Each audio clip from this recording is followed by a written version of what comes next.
Hello guys! Kamusta na ang lahat? Eto at namiss na namin ang pagluto ng sopas at napapakain nga kaming lahat. Dahil medyo matagal-tagal na rin kaming hindi nakapagluto, ayan naisipan namin. At sakto din naman na meron kaming shell na pasta, tamang-tama sa aming sopas. Oo nga pala guys, sa mga kapwa ko content creator dyan, kamusta na nga pala kayong lahat? Meron na ba kayong nag-viral? Wag na wag maiinip ha! Wag mag-alala dahil ang lahat ng bagay ay nakukuha kong minsan sa sipag at tiyaga. Upload lang ng upload, wag tihinto at wag titigil. Kung napagod ka ay magpahinga pero tuloy-tuloy lang. Sasaan din at magkakaroon din yan ng magandang resulta in God's perfect time. Alam niyo ba guys, sa panonood ko sa aking kapwa content creator ay nakapanood ako ng video nila na isa rin nag-viral. Ay sus me, nakakatuwa. Nakaka-inspire ka mo kasi alam niyo na ang hirap gumawa ng content. Pero wag ka,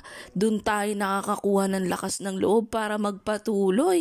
Gawin natin silang inspirasyon ba? Sobrang saya sa feeling na makapanood sa kapwa mo content creator na meron silang nag-million views sa content nila. Sa panahon ngayon ay halos lahat content creator na pero mabibigla ka, marami pa rin sa kanila ang nagmi-million views. Abay, mapapasana all na lang talaga. Sana all. Pero sabi nga nila, iba-iba ang laman ng content natin at iba-iba ang ating mga talento kaya magpatuloy ka lang. Malay mo naman, ikaw na yung susunod na mag-million views. Teka, mabalik nga pala tayo sa aking niluluto. Sa sobrang kadaldalan ko ay napasobra ng haba ng kwento. Ay, sopas ba talaga to?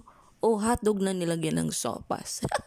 Sa panahon ngayon, alam nyo ba, ang mga nagko-content ay malalakas ang loob at makakapal ang mukha. Asan ka ba doon? Para naman sa akin, okay lang na maging makapal ang mukha hanggat wala kang inaapakang kapwa mo ay magpatuloy ka. Naman kasi guys, ng content ko ay ang araw-araw naming inuulam at yun nga, sabi ko sa inyo, ang mga recipe ko ay madadali lang, tipong mga lutong bahay, ay yung affordable ba? Hindi yung kailangan meron pa kayong lalagay na kung ano-ano. Yan nyo guys, pagdating ng araw, kung meron na tayong kinikitang malaki, ay sasarapan din natin ang ating recipe, yung tipong mapapawaw ka talaga sa sobrang sarap. Kasi alam nyo guys, ako naniniwala ako na pagdating ng araw, habang tumatagal na nagko-content ka, ay dun ka rin natututo. Especially sa pag-voice over mo at yung pag-e-edit. O siya guys, luto na ang ating sopas. Hanggang sa muli, maraming salamat ulit sa inyong suporta